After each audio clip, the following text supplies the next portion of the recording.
ॐ भूर्भुवः स्वः तत्सवितुर्वरेण्यं भर्गो देवस्य धीमहि धियो यो नः प्रचोदयात्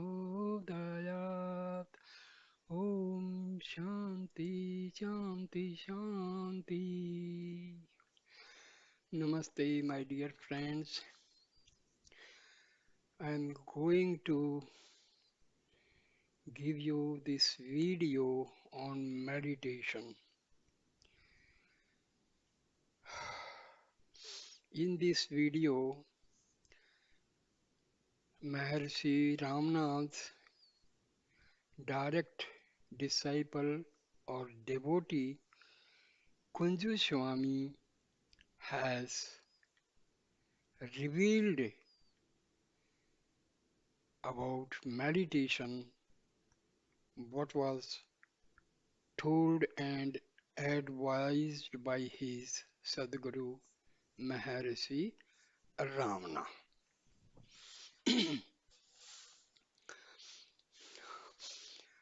After spending about 12 years in personal attendance on Bhagwan, I began to feel an urge to devote myself entirely to sadhana, spending my time all alone. However, I could not easily reconcile myself to the idea of giving up any personal service to Bhagwan. I had been debating the matter for some days when the answer came in a very strange way.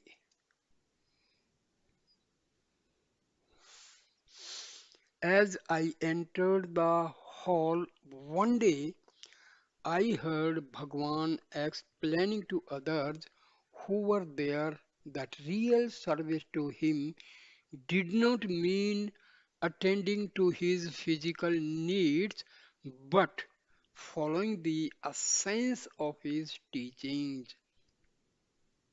That is, concentrating on realizing the self, needless to say, that automatically cleared my doubts.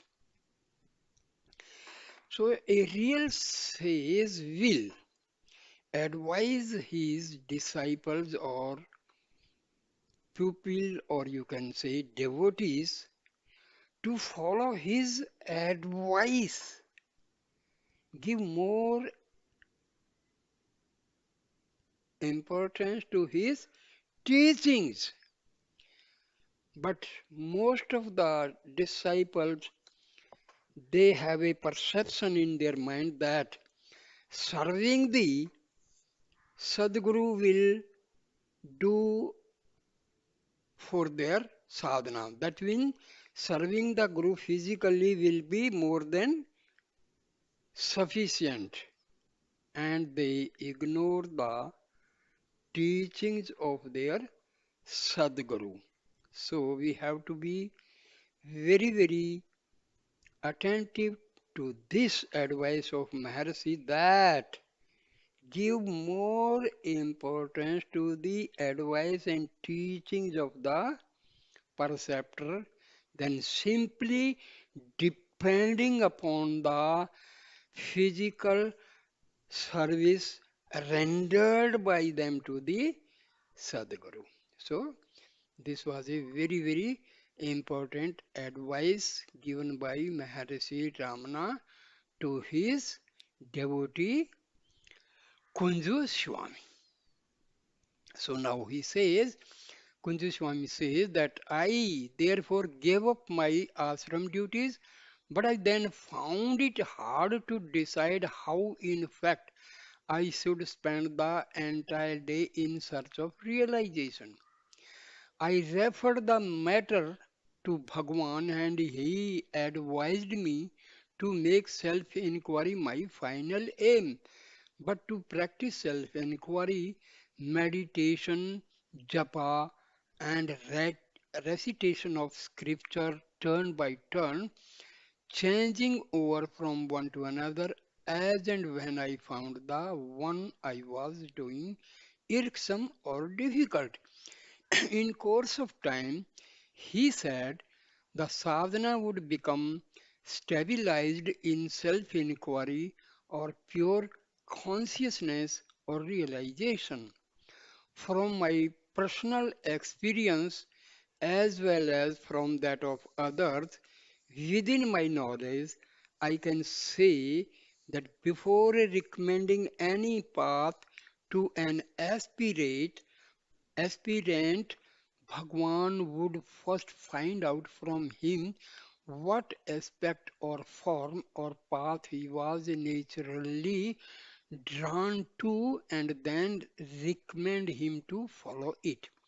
He would sometimes endorse the traditional stages of sadhana, advancing from worship puja to incantation japa, then to meditation dhyana, and finally to self-inquiry vichara. However, he also used to say that continuous and rigorous practice of any one of these methods was adequate in itself to lead to realization. Thus, for instance, when one adopts the method of worship, any of the Shakti, one should, by constant practice and concentration, be able to see the Shakti everywhere and always and in everything, and thus give up identification with the ego.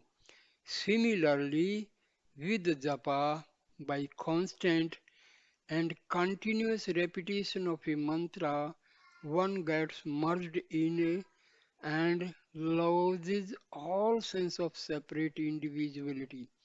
In a dhyana, again in constant meditation with bhavana or a deep feeling, one attains the state of bhamantita, bhavanatita, which is only another name for pure consciousness.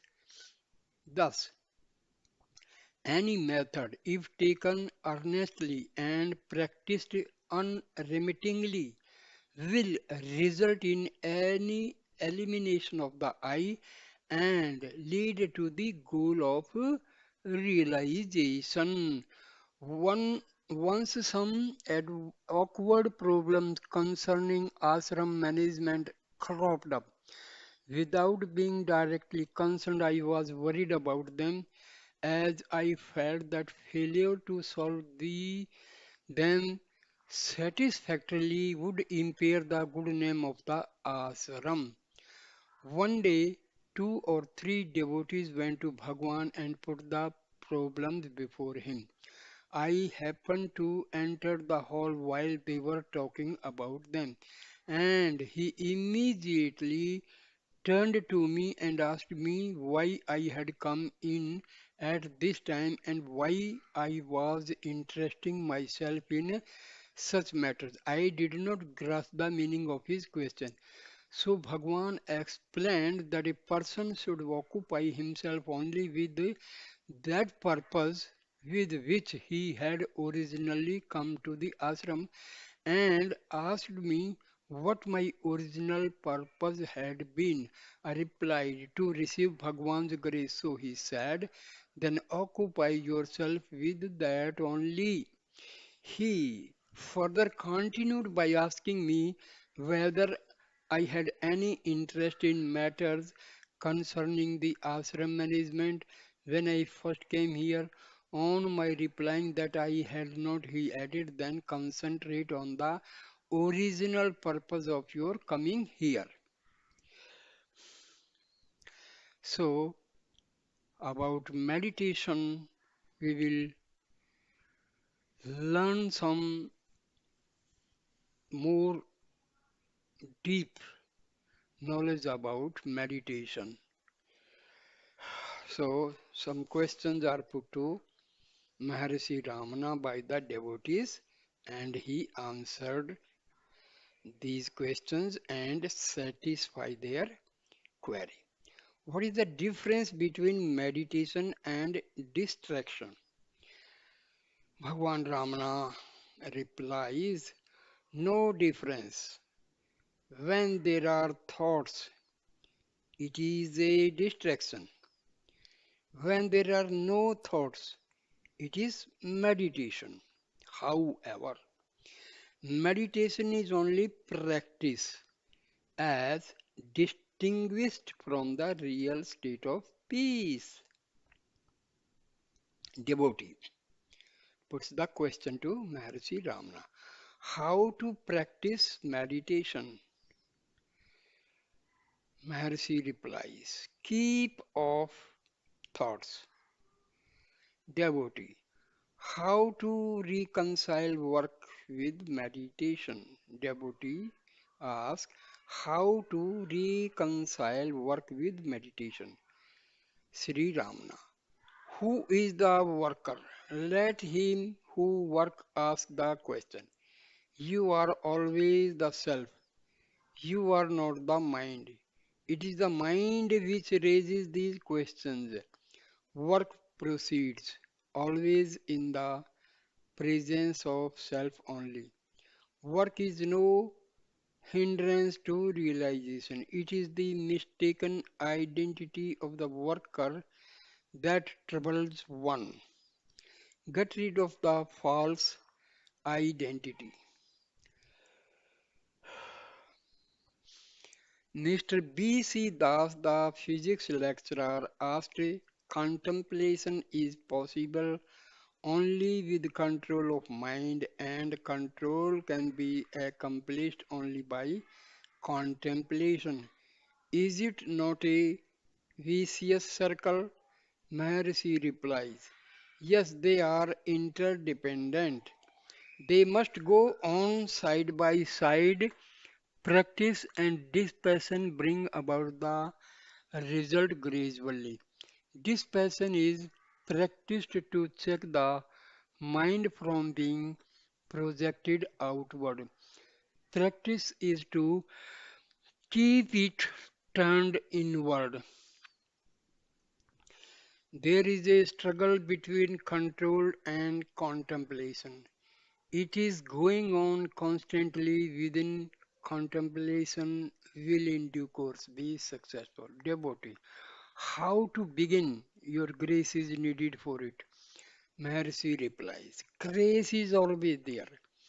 This passion cannot be acquired, not a realization of the truth, nor in inherence in the self, in the absence of Guru's grace.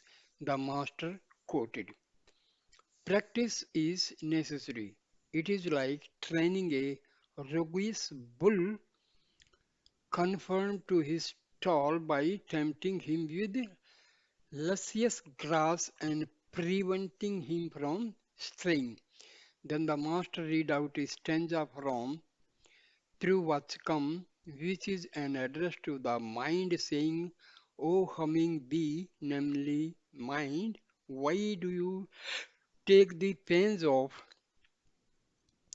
collecting tiny specks of honey from innumerable flowers? There is one from whom you can have the whole storehouse of honey by simply thinking or seeing or speaking of him. Get within and hum to him, Harinkara. Devotee. Should one have a forum in one's mind, supplemented with reading or chanting God's name in one's meditation? Sri Ramana. What is mental conception except it be meditation? Devotee. Should the forum be supplemented by repetition of mantras or dwelling on divine attributes? Sri Ramana. When japa is the predominating tendency, vocal japa becomes eventually mental, which is the same as meditation. Now, talk number 293. Mr. K.K.V. Iyer There is no way found to go inward by means of meditation. Maharishi, where else are we now? Our very being is that, devotee. Being so, we are ignorant of it. Sri Ramana, ignorant of what and whose is the ignorance? If ignorant of the self, are there two selves? Devotee, there are no two selves. The feeling of limitation cannot be denied due to limitations. Maharshi Ramana, limitation is only in the mind. Did you feel it in deep sleep?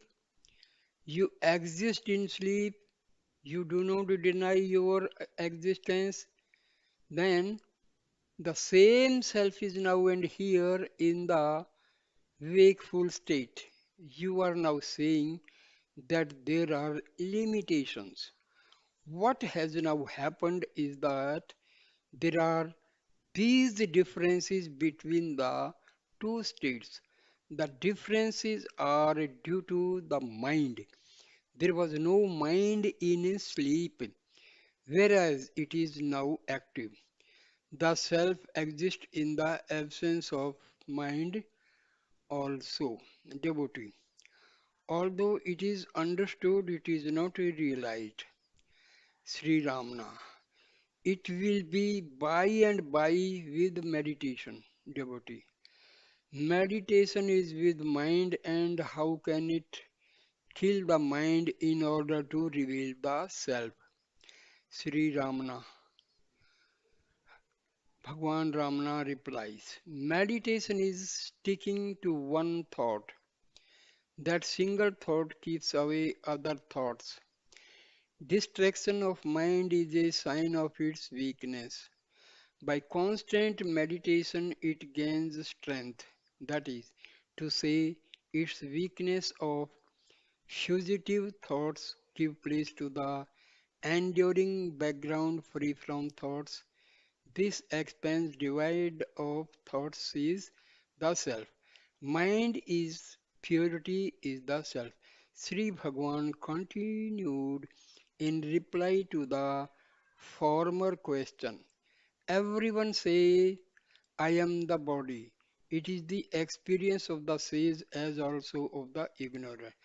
The ignorant man believes that the self is confined to the body only, whereas the wise man believes that the body cannot remain apart from the self.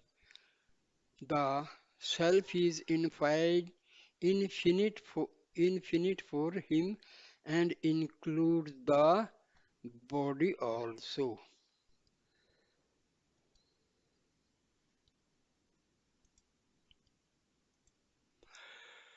Next, Mr. Parkhi puts the question to Maharishi. How is meditation to be practiced? Bhagwan Ramana.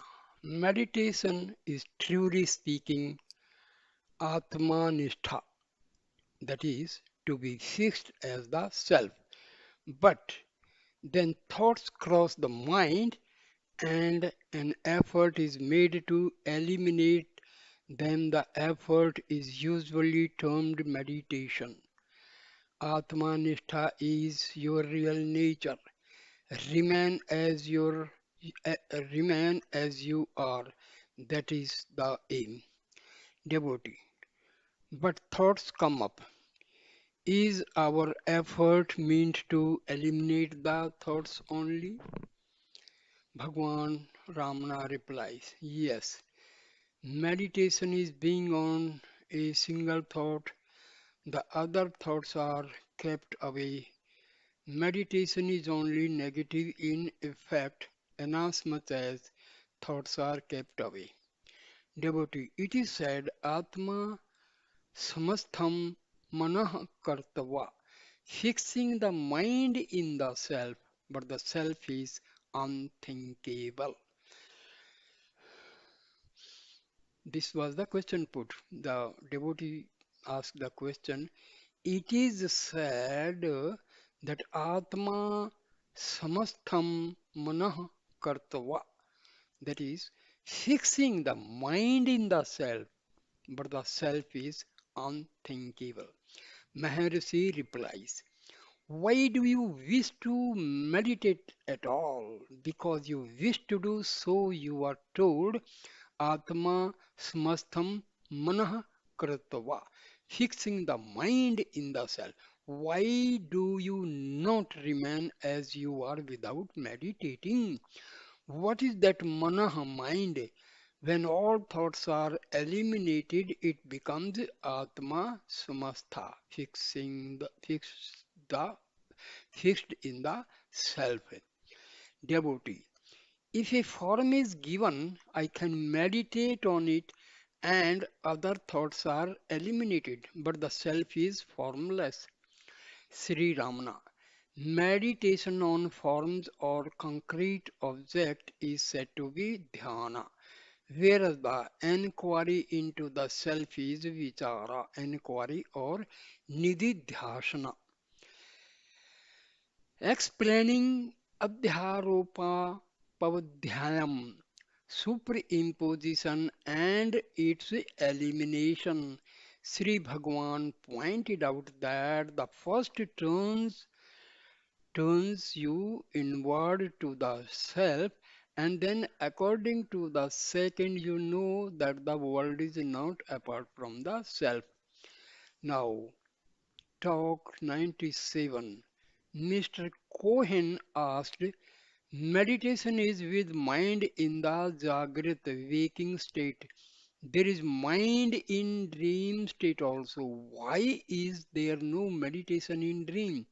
Nor is it possible, Maharshi replied. Ask it in the dream. After a short silence on Bhagwan continued, you are told to meditate now and find who you are. Instead of doing it, you ask, why is there no meditation in dream or in sleep? If you find out from whom there is Jagrat waking, it will be clear that dream and sleep are also for the same one. You are the witness of Jagrat waking, Swapna, dream, and Susupti, sleep. Rather, they pass before you because you are out of meditation now. These questions arise. Stick to meditation and see if these questions arise. Next is talk number 298. A certain visitor formulated a question saying that meditation is more direct than investigation because the former holds on to the truth, whereas the latter shifts the truth from untruth. Sri Ramana. For the beginner, meditation on a form is more easy and agreeable. Practice of it leads to Atam Vichara, which consists in shifting the reality from unreality. What is the use holding on to the truth when you are filled with antagonistic factors? Atam Vichara directly leads to realization by removing the obstacles which make you think that the self is not already realized. Now, talk number 310. Devotee. Work leaves no time for separate meditation. Is the constant reminder I am trying to feel it while actually at work enough? Sri Ramana. It will become constant when the mind becomes strengthened. Repeated practice strengthens the mind, and such mind is capable of holding on to the current in that case. Engagement in work or no engagement, the current remains unaffected and uninterrupted. Devotee. No separate meditation is necessary. Sri Ramana. Meditation is your true nature now. You call it meditation because there are other thoughts distracting you. When these thoughts are dispelled, you remain alone, that is, in the state of meditation free from thoughts, and that is your real nature, which you are now attempting to gain by keeping away other thoughts. Such keeping away of other thoughts is now called meditation. When the practice becomes firm, the real nature shows itself, the true meditation. Other thoughts arise more forcibly when you attempt meditation. Sri Ramana Maharshi continued after a number of questions were asked on this topic. Yes, all kinds of thoughts arise in meditation. It is but right what lies hidden in you is brought out. Unless they rise up, how can they be destroyed? They therefore rise up spontaneously in order to be extinguished in due course, thus to strengthen the mind. Talk 452. Mr. Dhar, ICS, a high officer, and his wife, both young, highly cultured, and intelligent, are on a visit here, but they fell ill since they arrived here.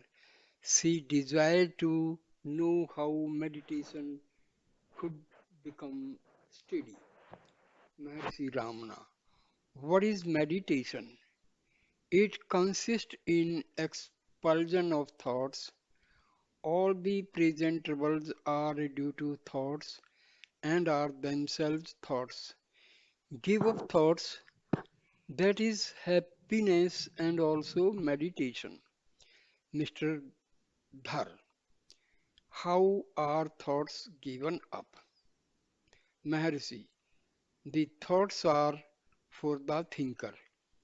Remain as the self of the thinker, and there is an end of thoughts. Mr. Dhar asked Sri Bhagwan why Brahma, who is perfection, creates and puts up to ordeals for regaining him. Sri Ramana. Where is the individual who asked the question? He is the universe and included in the creation. How does he raise the question when he is bound in the creation? He must go beyond it and see if any question arises then. Talk 462. Mr. Dhar had been anxious to ask some questions and get help from Sri Bhagwan. She, that is, Mrs. Dhar, had been anxious to ask some questions and get help from Sri Bhagwan. She approached him with great hesitation and gently related her troubles. My attempts at concentration are frustrated by sudden palpitations of palpitations of heart and accompanying hard, short, and quick breaths. Then my thoughts also rush out and the mind becomes uncontrollable. Under healthy conditions, I am more successful and my breath comes to a standstill with deep concentration. I had long been anxious to get the benefit of Sri Bhagwan's proximity for the successful culmination of my meditation, and so came here after considerable effort. I fell ill here, I could not meditate, and so I felt depressed.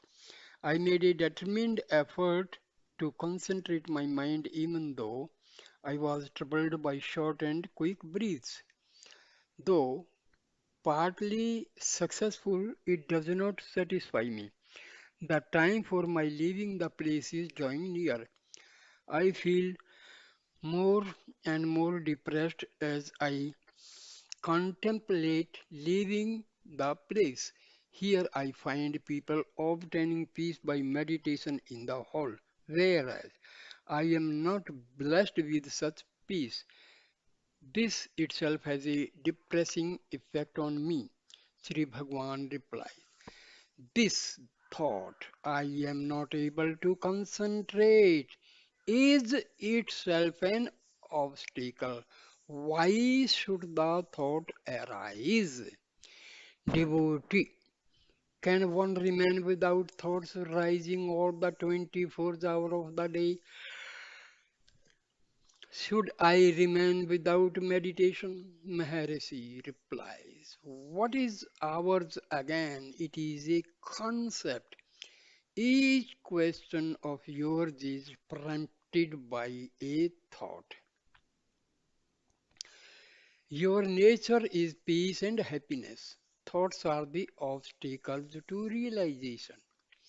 One's meditation or concentration is meant to get rid of obstacles and not to gain the self. Does anyone remain apart from the self? No. The true nature of the self is declared to be peace. If the same peace is not found, the non-finding is only a thought which is alien to the self. One practices meditation only to get rid of these alien fancies. So, then a thought must be quelled as soon as it rises. Whenever a thought arises, do not be carried away by it. You become aware of the body when you forget the self. But can you forget the self? Being the self, how can you forget it? There must be two selves for one to forget the other. It is absurd. So the self is not depressed. It is not so imperfect. It is ever happy. The contrary feeling is a mere thought which has actually no stamina in it. Be rid of thoughts. Why should one attempt meditation? Being the self, one remain always realized only be from thoughts. You think that your health does not permit your meditation. This depression must be traced to its origin. The origin is the wrong identification of the body with the self. The disease is not the self, it is of the body. But the body does not come and tell you that it is possessed by the disease. It is you who say it. Why? Because you have wrongly identified yourself with the body. The body itself is a thought. Be as you really are. There is no reason to be depressed. Talk number 624. A devotee asked Sri Bhagwan, with every thought, the subject and the object appear and disappear. Does not the I disappear when the subject disappears? Thus, if that be so, how can the query of I proceed? Bhagwan replies, the subject knower is only a mood of mind. Though the mode vritti passes, the reality behind it does not cease. The background of the mode is the I in which the mind modes arise and sink. Devotee. After describing the self as Srota, hearer, man, Manta, thinker, Vijanta, knower, etc., it is again described as Asrota, Amanta, Avijanta. Non-hearer, non-thinker, non-knower. Is it so? Bhagwan replies,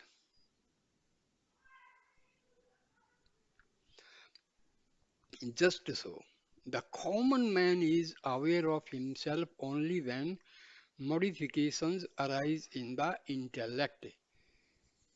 Ji- Jivanana Maya Kosa, Vigyanamaya Kosa. These modifications are transient. They arise and set. Hence, the Vijnanamaya intellect is called a kosa or seat. When pure awareness is left over, it is itself the chit, self or the supreme. To be in one's natural state on the subsistence of thoughts is bliss. If that bliss be transient, arising and setting, then it is only the seat of bliss. Anandmaya kosa, not the pure self. What is needed is to fix the attention of the pure, i.e., of the subsi- subsidence of all thoughts and not to lose hold of it. This has to be described as an extremely subtle thought as it cannot be spoken of at all, since, since it is no other than the real self. Who is to speak of it, to whom, and how? This is well explained in Kaivalyam and Viveka Chudamani. Thus, though in deep sleep, the awareness of the self is not lost. The ignorance of the jiva is not affected by it. For this ignorance to be destroyed, this subtle state of mind, virti jnanam, is necessary. In the sunshine, cotton does not burn. But if the cotton be placed under a lens, it catches fire and is consumed by the rays of the sun passing through the lens. So, too, though the awareness of the self is present at all times, it is not inimical to ignorance. If by meditation the subtle state of thought is won, then ignorance is destroyed. Also in Viveka Chudamani, the exceedingly subtle Supreme Self cannot be seen by the gross eye, and this is self shining and witnesses all. This subtle, this subtle mental state is not a modification of mind called virati, because the mental states are of two kinds. One is the natural state and the other is transformation into forms of objects. The first is the truth and the other is according to doer. True Tantra. When the latter perishes like the clearing nut paste in water, the former will remain over. The means for this end is meditation. Though this is with the triad of distinction, Tripati, it will finally end in pure awareness. Jnanam. Meditation needs effort. Jnanam is effortless. Meditation can be done or not done or wrongly done. Is not so. Meditation is described as Kartru Tantra, as doers own. Jnanam as Vastu Tantra, the Supreme's own. So, this is all about this topic. So, thank you, my dear friends, for watching and listening this very useful piece of knowledge. Thank you. Please like, comment, and share the video and subscribe my channel. Thank you.